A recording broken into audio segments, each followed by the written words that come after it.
I think I'm going to do this video on the fly, so please be patient when I look for scripture pointing out, making my points.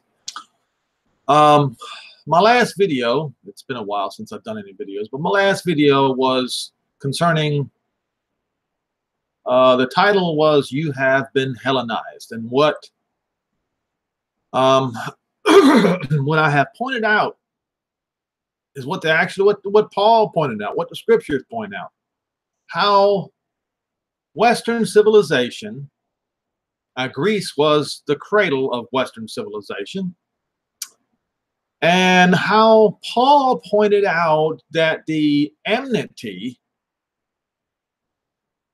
was between the Hellenes, who the Romans were also Hellenes, and the Jews.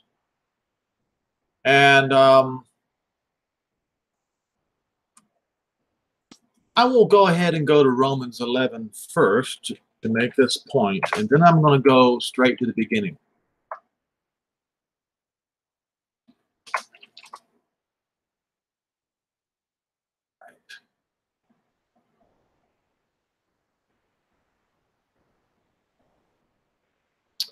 Verse 28, as concerning the gospel, they, that's Israel, are enemies for your sakes, the Romans. But as touching the election, they are the beloved for the patriarchs' sakes. So, clearly, Paul is pointing out enmity between two groups of people. The gifts of calling of Jehovah are without repentance. Now, before I go there, I'm going to go to John 14 first, I think. I think it's John 14.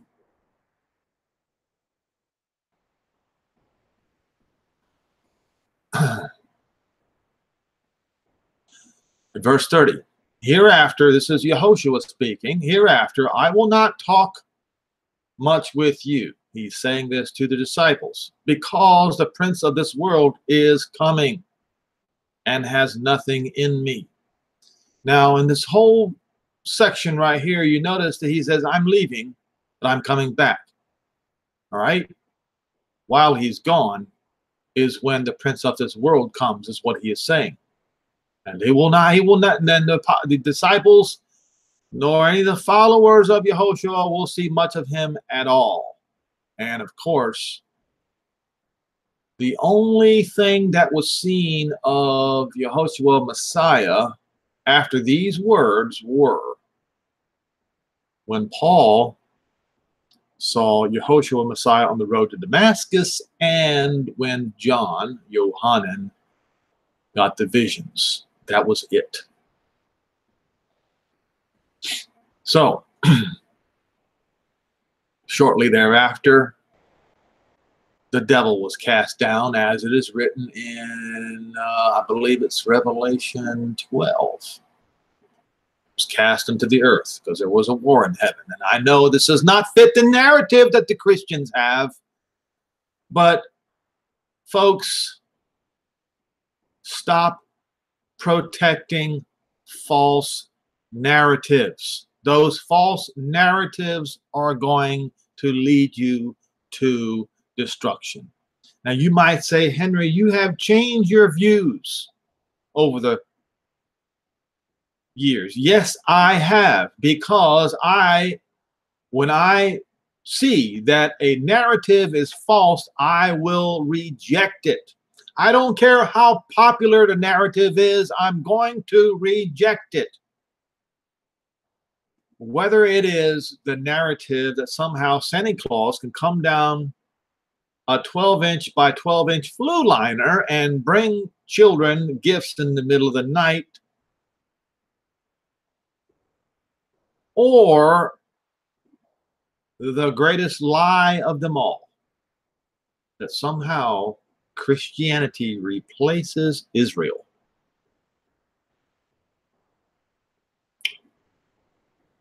So, what I'm going to do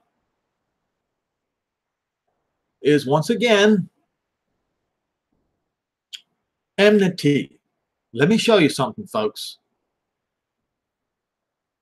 You think this is a coincidence? It's not. One more time. As concerning the gospel, they, the Jews, are enemies for your sakes. Do you know what the word enemy and enmity have in common? Everything. Now then, let us go back to the beginning.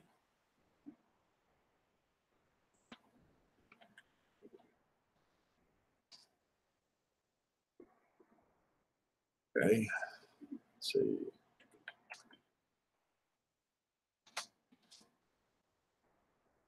Right. It's always making it Berean Study Bible the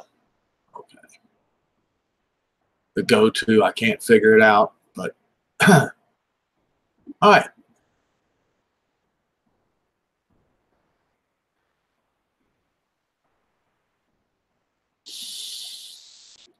We'll start in Genesis 3 and verse 8.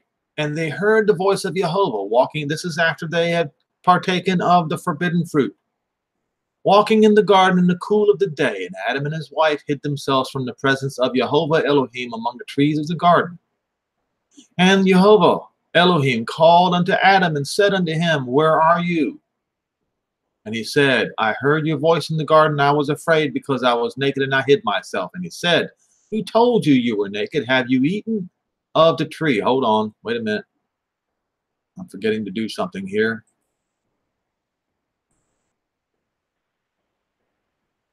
Now we'll continue. Have you eaten of the tree whereof I commanded you that you should not eat? And the man said, The woman whom you have gave to be with me, she gave me of the tree, and I did eat. And Jehovah Elohim said unto this woman, What have you done? What is this that you have done? And the woman said, The serpent beguiled me, and I did eat. Now, and Jehovah Elohim said unto the serpent, Because you have done this, you are cursed above all cattle, and above every beast of the field, and upon your belly you shall go, and you shall eat dust all the days of your life. Now look here. And I will put enmity. Go to that word. You know what it means, but let's not leave any room for debate here. Enmity. Abal. In Hebrew. Enemy. Hated. All right. I will put enmity between you and the woman, and between your seed and her seed. Now, everybody gets this part, between you and the woman. But they do not understand Satan's seed versus the woman's seed. Now, it is more than just the Messiah being the woman's seed and the guy at the Vatican being Satan's seed. It's more than that. It is the Messiah and all Israel versus the man at the Vatican and Western civilization. Rome. The Hellenes. Romans 11. He tells the Romans, as concerning the gospel, they are your enemies for your sakes. He was talking to the Romans. Enmity between Satan's seed and the seed of Eve.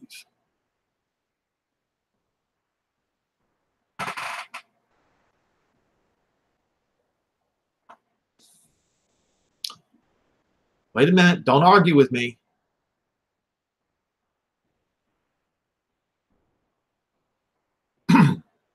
Let's look at this again. In Romans 11, verse 11, I say then, have they, that's Israel, stumbled that they should befall? Jehovah forbid. But because of their temporary fall, salvation is also come to the Gentiles. For what reason?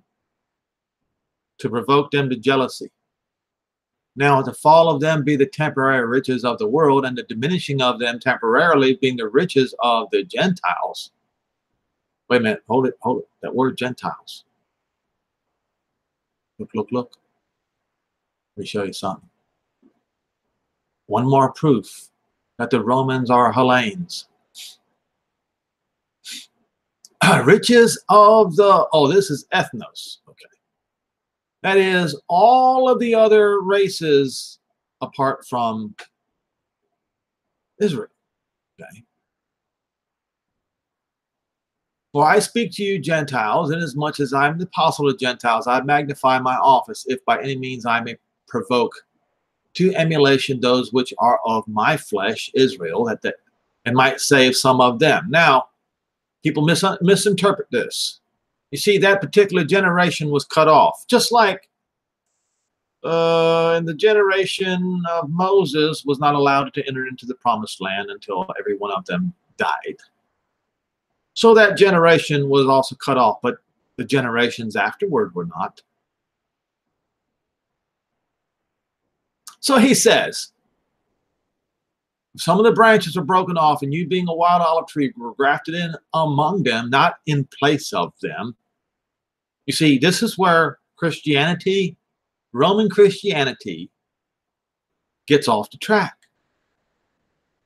If you're going to be grafted in, you have to be grafted in among them, in, with, by, side by side. There's no replacement going on here, folks.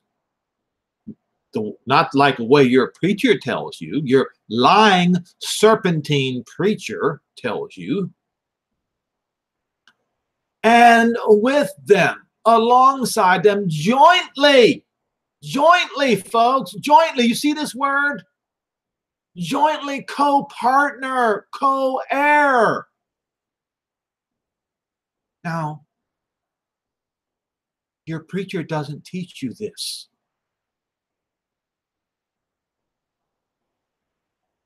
If in any way your preacher deviates from this, he is a liar. Co-partner. Co-partner, co-heir.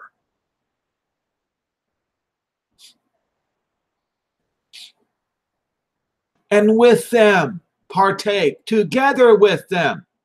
How? Okay, so let's look at Cain and Abel, for instance. Weren't they supposed to partake of the earth together, jointly? Wasn't that the way it was supposed to be? Yet, what did Cain do? He killed his brother because there wasn't enough room on the earth for the two of them. This is what the Romans did, the Gentiles did, the Hellenes did, Western civilization did to the Jews for 2,000 years, or nearly 2,000 years. With them, alongside them, partake of the root and the fatness of the olive tree. Boast not against the branches, because if you boast, you don't bear the root bears you. In other words, if you boast against the branches, you're boasting against the root. And indeed, this is what the Romans have done. They have replaced Yehoshua, Messiah, with a graven image that they can see of the son or sons of the most vile man who ever lived in Rome. Gregory, what was it, the 6th or the 7th? Yes. You will say then, the branches were broken off that I might be grafted in. Well, because of unbelief, they were broken off, and you stand by faith. Don't be high-minded, but fear, because if Jehovah spared not those natural branches in those days, take heed lest he also not spare you in the last days. Paul pointed this out when he said, pain and anguish upon everyone that does evil, to the Jew first, and to the Gentiles last. And also to the Gentiles. It happened to the Jew first. It already happened. 67 AD to 74 AD. And then it continued and continued and continued for nearly 2,000 years. And Christians today won't even acknowledge it. And they won't acknowledge it because they believe that the coming great tribulation is upon Israel again. Well, they're wrong. The coming great tribulation is upon the Gentiles. Why? Because the Jews have already received their tribulation, and the next one is come upon the Gentiles, as Paul warned in Romans 2. The Hellenes. Western civilization.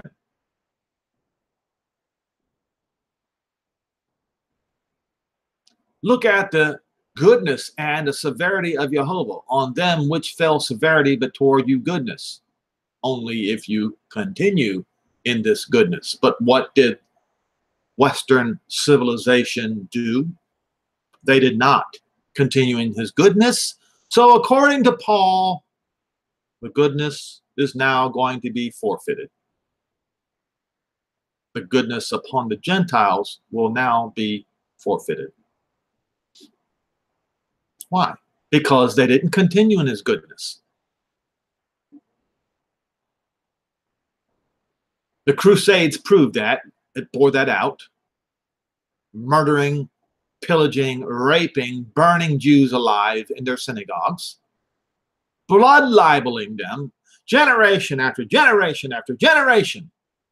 Forcing them to wear the yellow star and the yellow clothing of shame.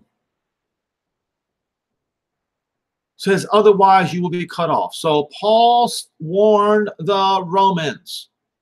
He warned the Gentiles. He was the only apostle to the Gentiles. He warned them that if they did not continue in righteousness, goodness, excellence, uprightness, that they would be cut off. It is not me that's telling you that Rome is going to be destroyed. Paul is the one that's doing this.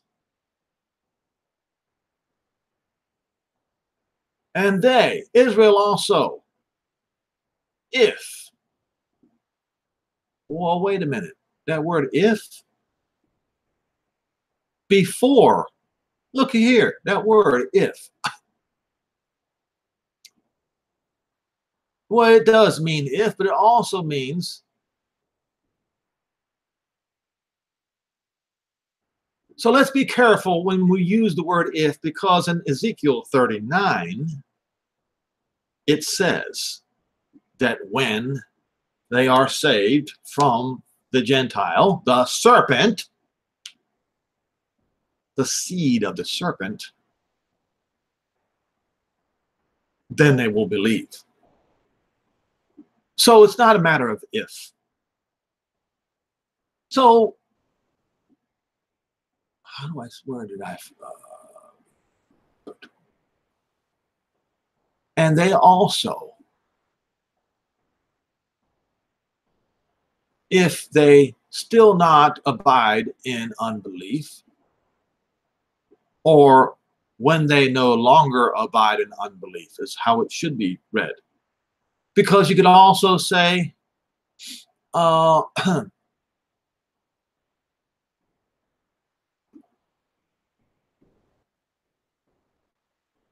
before they abide, not still in unbelief.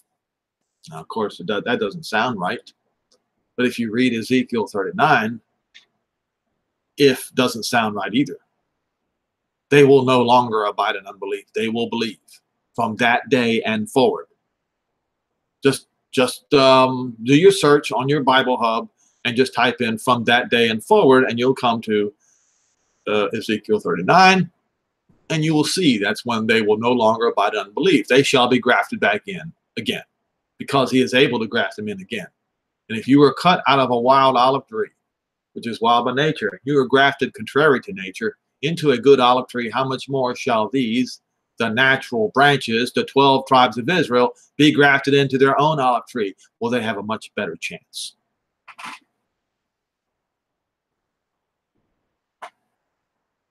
The seed of Satan, and it is Satan who dwells in Rome today.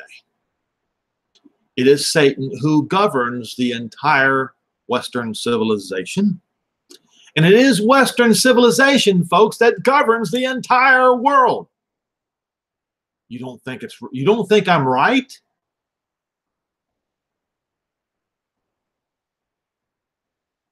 Where does modern technology come from? Came from Western civilization. Where does all the names of the animals, the scientific name of the animals, come from? Greece, Hellenes, Western civilization. Where did Russia, all the Eastern Bloc countries, and all the Western Bloc countries in Europe get their influence from? Greece. Now, as I pointed out in Romans 2, Paul calls the entire Gentile world Hellenes.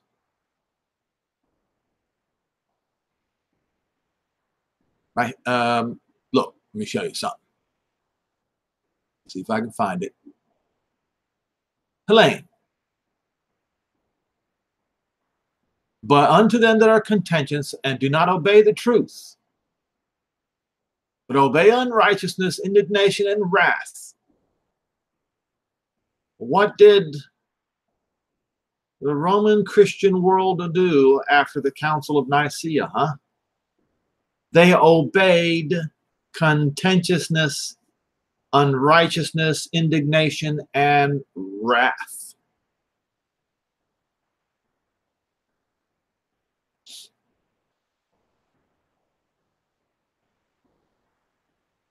In the generation of Yahushua Messiah, the leadership of the Jews obeyed the same thing. And please make a note, they were under Roman rule, under Roman subjection, and were protected by the Romans. The seed of Satan.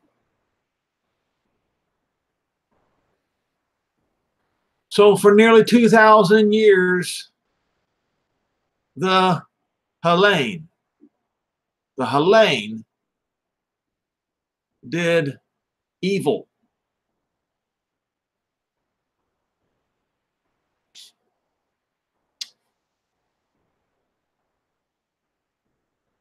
Tribulation and anguish upon every soul of man that does evil, to the Jew first. That began in 67 AD. And also of the Gentile. That's going to be the last tribulation.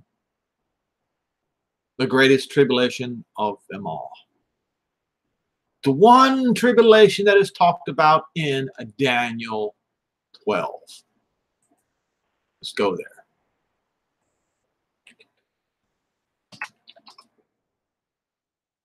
And at that time, verse 1, the great prince, Michael, the great prince who stands watch over your people, will rise up. There will be a time of distress, such as never occurred from the beginning of nations until then. But at that time, your people, whose people? Daniel's people, the Jews, and all Israel, and everyone whose name found written in the book of life right? So not only is Israel going to be saved, anyone whose name is found written in the book of life will be delivered.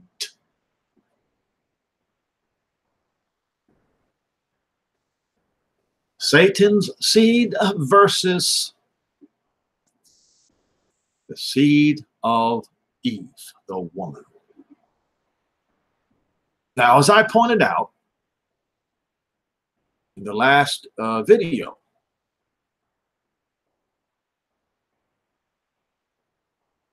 the followers, the Greeks were the people of the serpent. Let me see.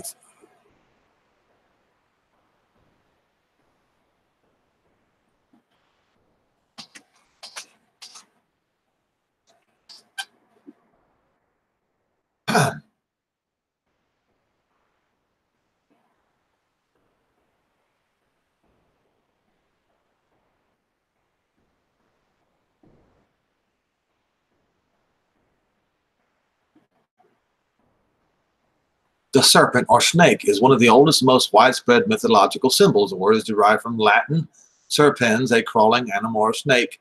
Snakes have been associated with some of the oldest rituals known to humankind and represent dual expression of good and evil. Yes, like the tree of the knowledge of good and evil. In some cultures, snakes were fertile symbols. For example, the Hopi people of North America perform an annual snake dance to celebrate the union of the snake youth, a sky spirit, and a snake girl, an underworld spirit, to renew the fertility of nature.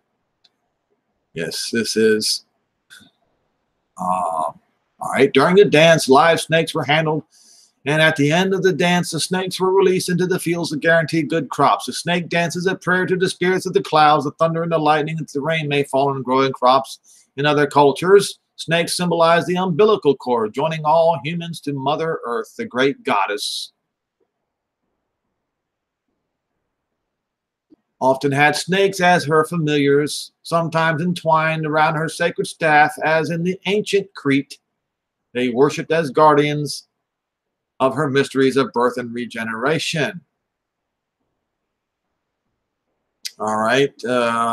It's an African mythology, ancient Iran, United Arab Emirates.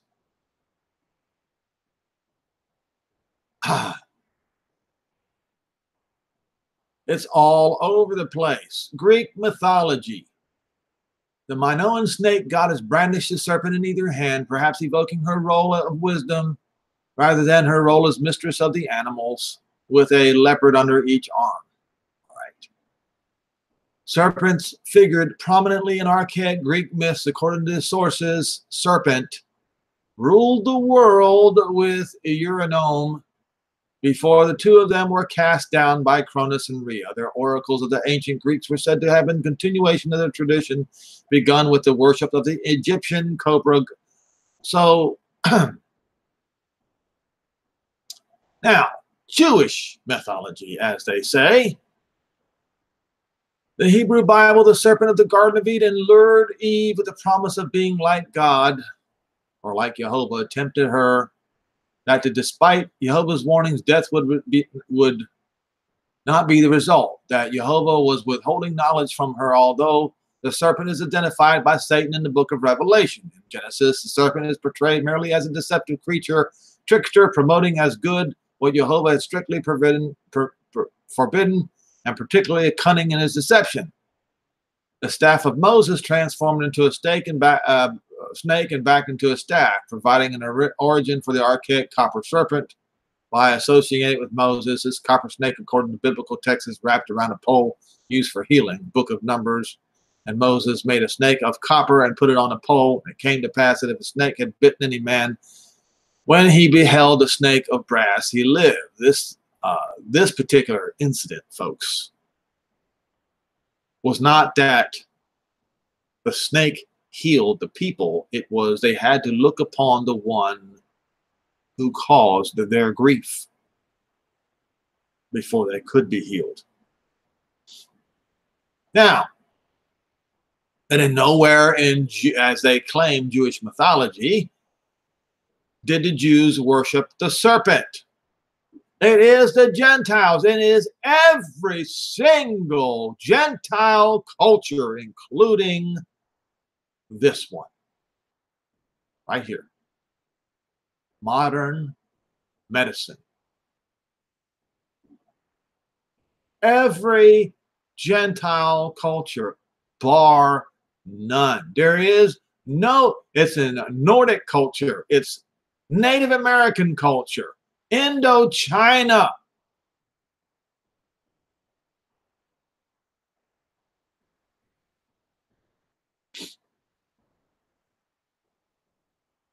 Greece.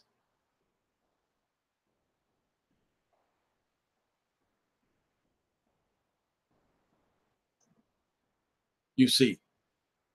So the people of the serpent are the Gentiles, and Israel and the Jews are the seed of Eve. And their Messiah is the one who's going to smash the serpent's head in Rome. The man at the Vatican. Once again, the man at the Vatican, he is the head of Western civilization. Western civilization is the serpent. And you know it, and I know it. Western civilization's influence is all the way around the world. There is no continent on Earth today, not even Antarctica, where Western civilization has not had influence. None. Zero. So, folks, with that in mind, please destroy all the false narratives that you have been fed by your state-sanctioned preachers. That's right. State-sanctioned preachers. These preachers who are sanctioned by the state, they are by default the children or the preachers of the devil himself. I think I'll go ahead and stop right here. I need to do another video talking about a warning that's been issued to President Donald Trump concerning the Temple Mount, or concerning the boundaries of Israel.